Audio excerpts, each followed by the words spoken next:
Hey guys, welcome back to Magic TV. My name's Craig. It is 9 o'clock on a Monday, which means it's time for a 5x5. Now, this is where I take 5 subjects that are related to magic. I spend 5 minutes talking about each subject. There is a link at the bottom of the, there's a timer at the bottom of the screen. It counts down. When the timer reaches 0, I move on to the next subject. It's always quick, it's always snappy, and you never know what you're going to get.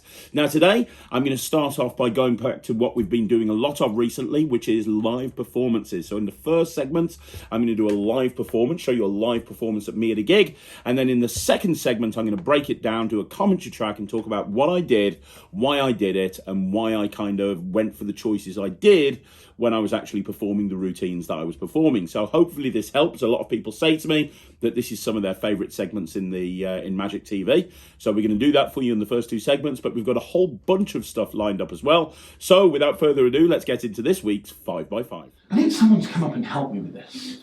I need someone to come up and help. Steph!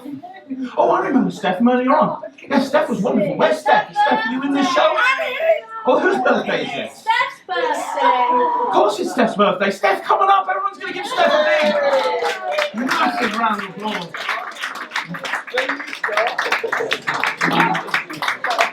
Come on up, Steph. All right, Steph. You look so excited to be on stage. It's her birthday. Let's give her a big, massive round. Thank you for helping me, Steph. Now, I want you to see that I've got a deck of cards here. You can see they're all there and they're all different. Is that fair, Steph?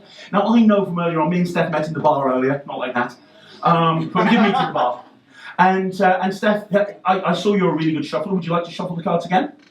Because I'm going to show you something incredible. You see, I'm going to have Steph coming up here and she's going to help me with 2 tricks. Not just one, because 2, because it's your birthday. And you can only help with the second trick if we get the first trick right. Okay? Because psychically, you and I need to be in sync. And I don't know if we are in sync or not. So the only way to find out is to do this trick. Okay, so thank you for shuffling. Now here's what's going to happen. I'm going to cut cards onto the table like this. And as I do, anytime you want to, just say stop. There, are you sure? Do you want one more cut? Are you okay there? So can you take that card? Do not show me, but you can show everyone else in the audience. That would be amazing. I know it's a good one, is it? Good stuff, good to know. And can you put the card in the deck any way you want to? That's amazing.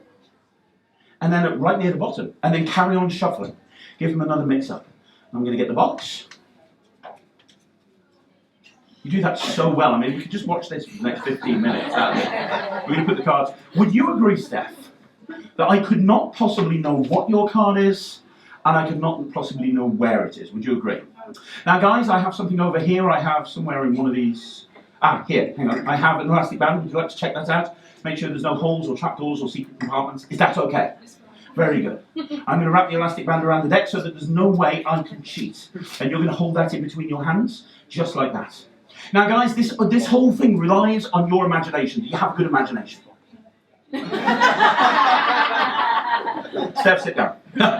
Can you imagine that you've got a good imagination? Good stuff. I have no idea what your card is, but what I'd like you to do is I'd like you to imagine, in your imagination, that the card's inside your the box there. I want you to imagine that all the ink off the back of the cards is vanishing.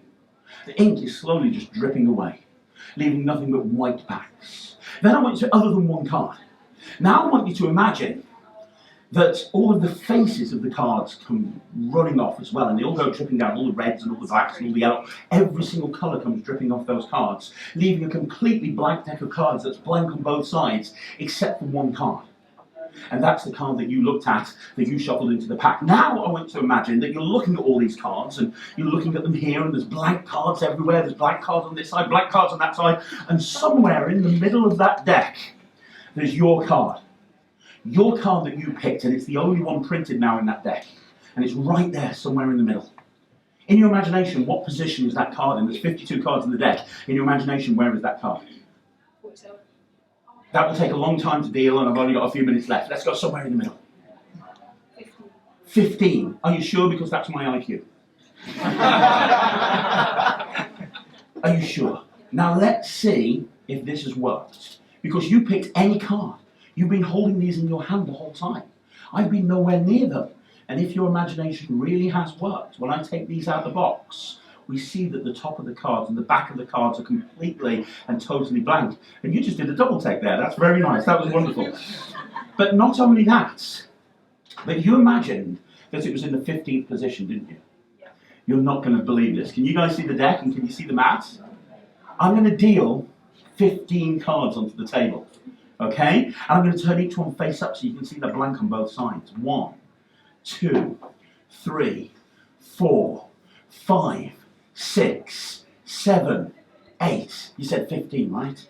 9, 10, 11, 12, 13, 14. There's one card in the 15th position. All these cards are completely blank, Steph. One card printed in the 15th position. Every other face and back has vanished. What was the name of your card? Guys, isn't that a miracle?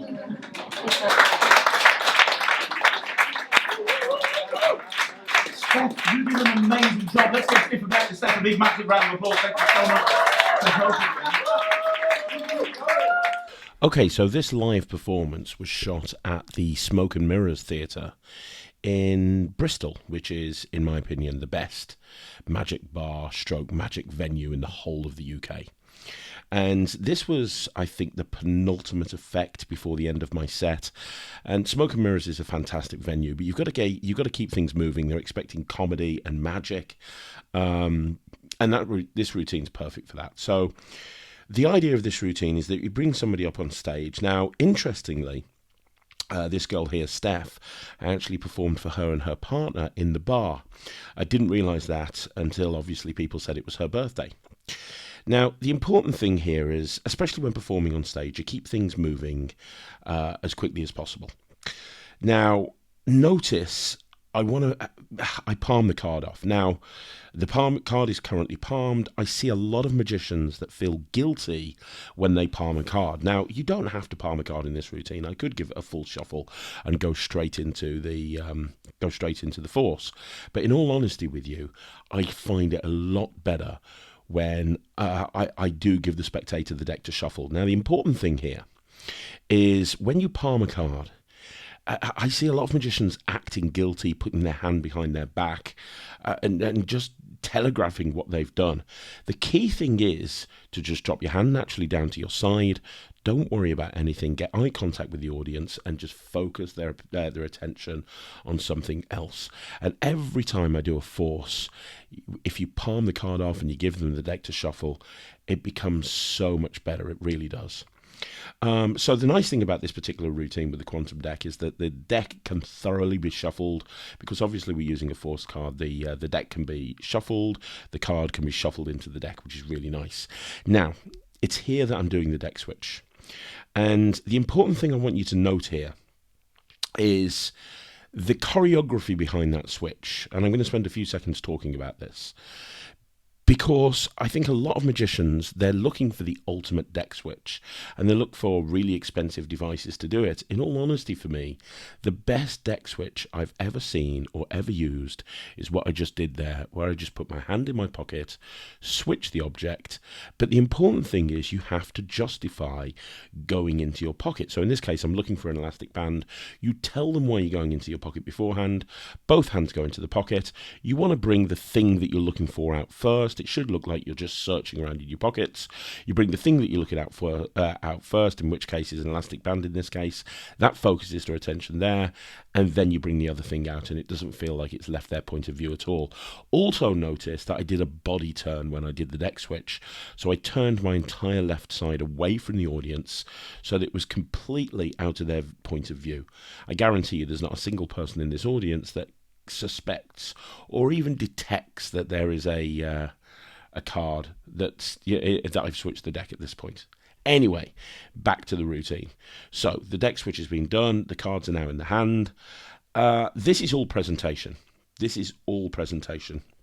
Because obviously she's now got a quantum deck in her hand with the card in the position where I can pretty much show it's in almost any position I want it to. However, the key thing here is twofold. First of all, the revelation. Don't undersell moments like this.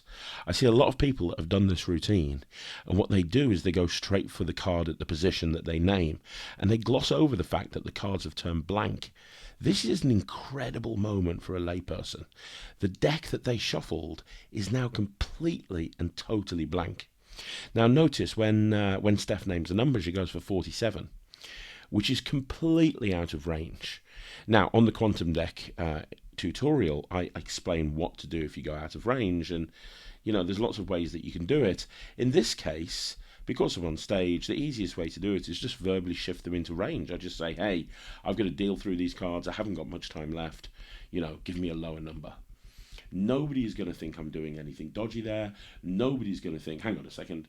But by doing that, it effectively puts her within range immediately, and it's a natural, justified reason for me to do that. And then the revelation happens here at the end. You have a situation where, now notice, I'm not turning the card over immediately.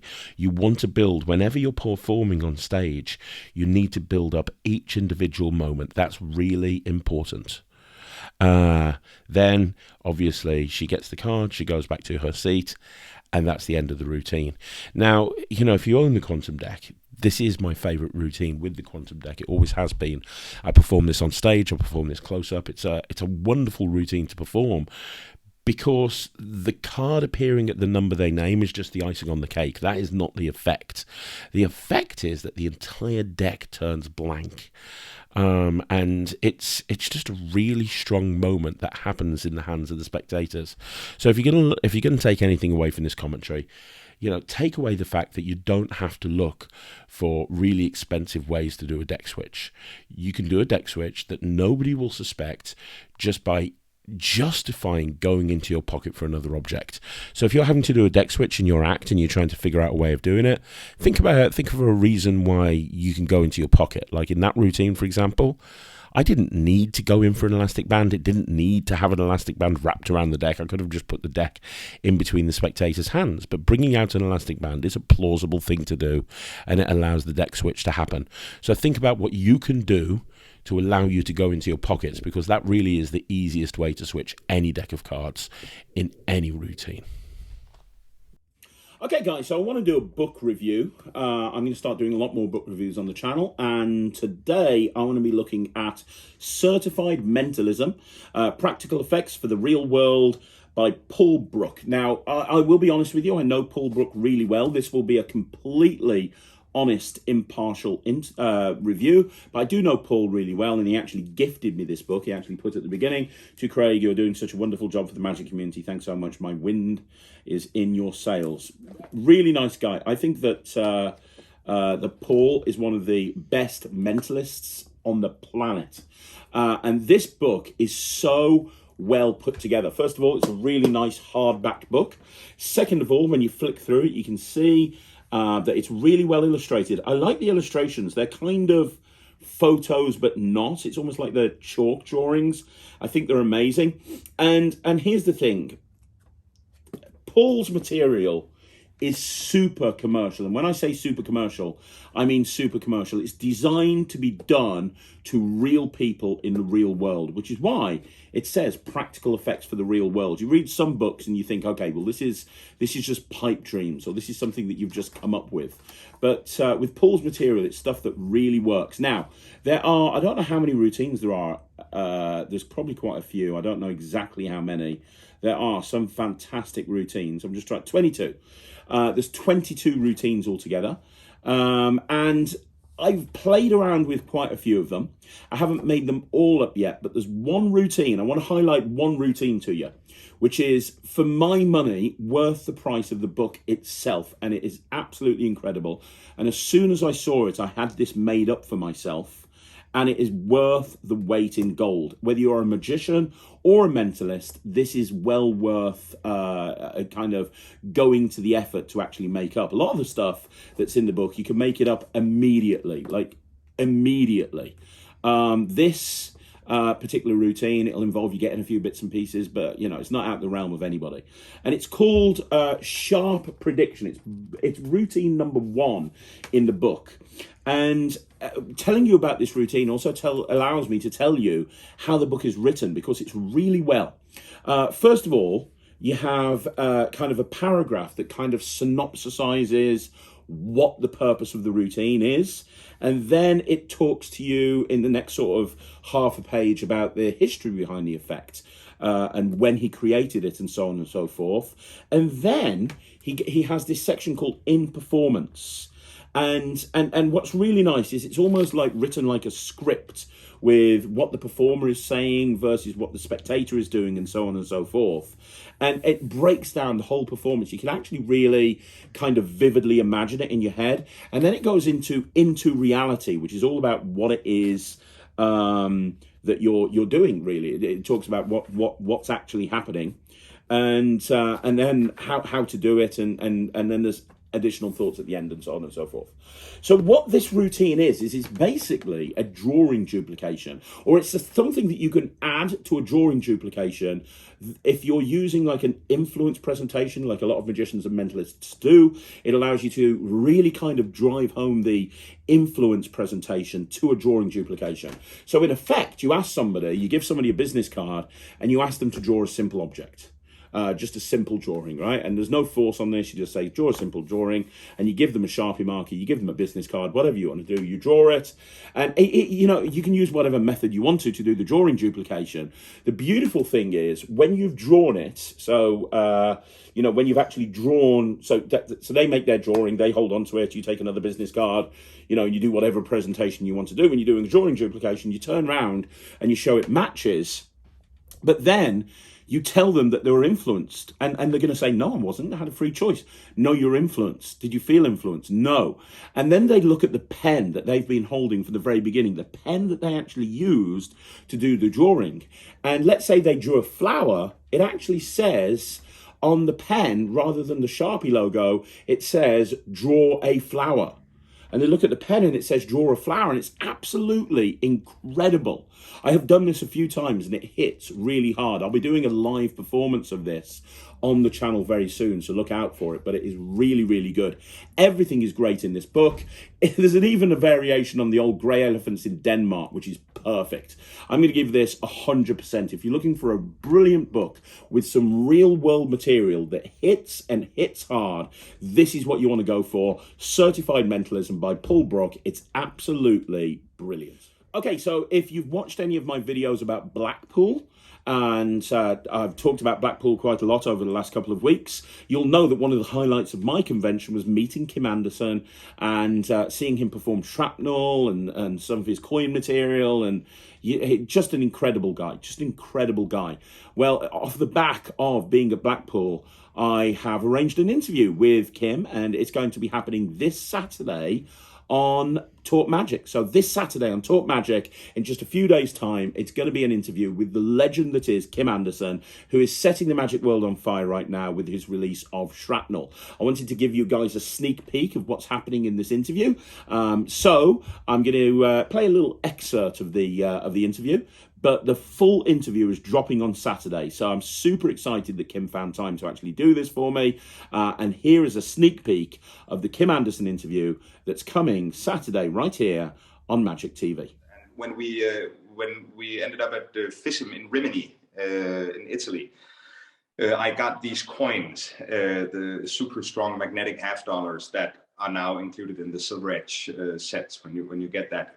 So I got them in my hands and I started playing around with them. And then about a year later or 2 years later, I was demoing at the session. Sorry, this is a long story. I'm getting to it. No. It's fascinating. Keep going. Oh, thanks. But I had these coins on me every single day and started coming up with these, to me at least, new slides I haven't seen before, or new ideas with coins. And then I'm demoing it at the session in London, Josh and Andy's thing. And then suddenly Lloyd comes up to me, and I've never met Lloyd Barnes before. But he comes up to me and he looks at it and he says, do that again. And then I do it again. And then he said, 2 minutes. And then he went out and he brought back the team he was working with at that point, and they looked at it again. And then he asked me if I had considered releasing these routines. And that's when it started, because I hadn't thought about putting anything out for years at that point. And then this guy comes up to me, which I think he's a creative powerhouse, right? And you know him, his head is just like, it's screwed on differdifferently. There's something. Oh, yeah. Lloyd's insane. Yeah, in a very positive way, hopefully. Yeah. But yes, he is. But it was actually that, the fact that he came up to me, that triggered the whole, maybe I should put out stuff, and now we're here. And I mean, people, creators they sit there wishing that they could work for Illusionist, because even now to this day, Illusionist is still one of the big players in our industry. Yeah. And there's you with you're not going to them, they're coming to you, and your first release is through Illusionist. I mean, that's massive. Yeah, that was really weird. And yeah, I really owe them a lot. They that was because I couldn't have put this out as an independent artist. That would have been impossible to do with the reach they had. The same with Shrapnel now. I mean, this is my first like for real physical release, and if it hadn't been through Murphy's, I don't know how it would have gotten out to so many people that fast. That's just amazing what those companies can do. But I'm really glad that I didn't put anything out when I was 15, 16, when I really maybe I was older. I've been like I've been closer to 19, 20 years old maybe, because I was just glad I really waited. The fact you only get one chance to make a first impression. Yeah, exactly. And and putting that out with the it was massive to me.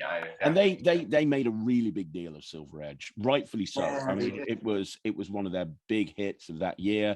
And then off the back of that, you did Silver Edge 2. Which together with Garant, he carries them around every day, as far as I know, as well. He also had some really, really great ideas for that project, man. Yeah. That's brilliant. And then you carried on working with it. I didn't even realize. I thought it was just Silver Edge 1 and 2. But you say that you bought a card thing out. Did you do anything else with Illusionist as well? No, not with Illusionist. No, not at that point. Okay. So Now, before we get to Murphy's, you also bought out some stuff independently. So you've got your squeak routine. Yeah. Which is brilliant, by the way. I love that routine. It's so funny. And so I've got one, and then I saw you dem it at I was bringing people up to your booth going, look at this, and I saw you dem it. I'm like, this is just entertaining. That's what it was. It was entertaining. Was that self-published? Because you said it was your first physical product, but that's a physical product. That is a physical product. Yeah. The thing with Magic Beep, it's called Magic Beep. The thing is, this is one of these things. A lot of the stuff that I work on in my head and eventually show people is stuff that people have handed to me at some point. I can't remember sitting down and actually having like wow, this is it, and then building a thing from the ground up. I have to. It's this feeling thing. When I look at stuff, it doesn't make sense, but when I get it in my hands, I start playing around with it, and then I come up with ideas. Does that make any sense? Yeah. So, okay, one thing that a lot of people ask me to talk about on the channel is creativity, and it's something that I've kind of touched on, but something I want to spend a lot more time talking about on Magic TV, because a lot of people are always asking about creativity, how to be more creative, how to create tricks to sell, how to create tricks for their own act. And over the next few weeks on the channel, I'm going to be doing little videos here and there, like segments on 5x5s, just on my thoughts on creativity as a whole.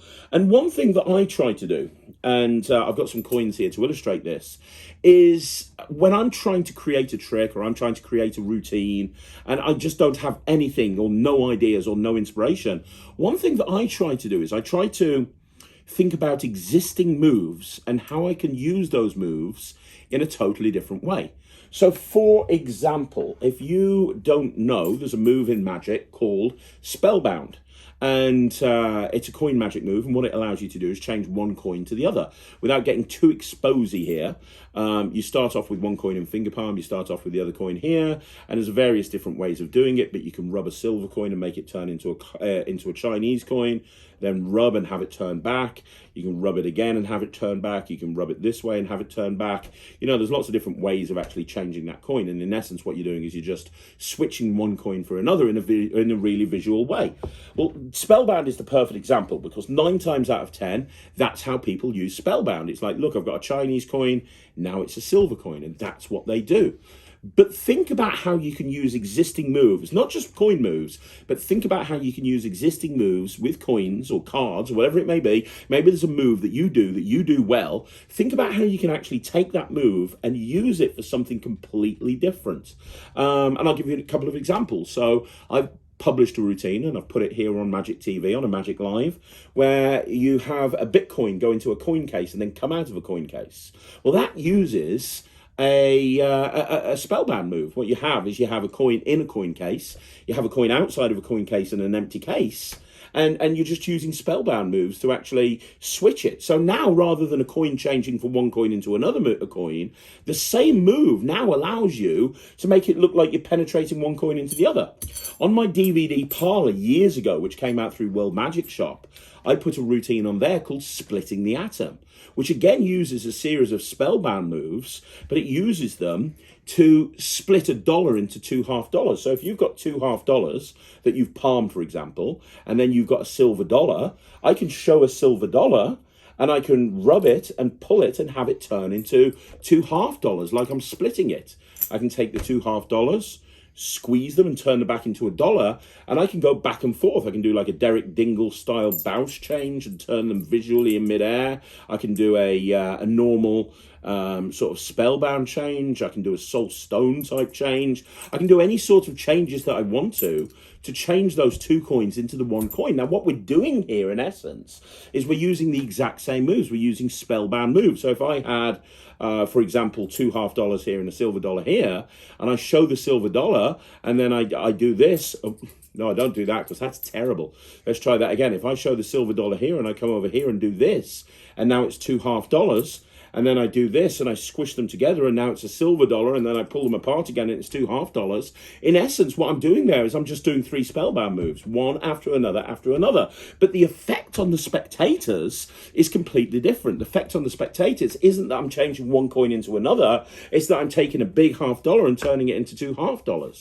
So when you're creating magic or you're creating tricks, one thing that I would advise you to do is write down on a piece of paper all the moves that you know. Take a particular prop, coins in this case, and if you're working on a routine, just take a load of coins, like cover your close-up pad with coins and just look at all the coins and take a piece of paper and write down all of the moves that you know with coins.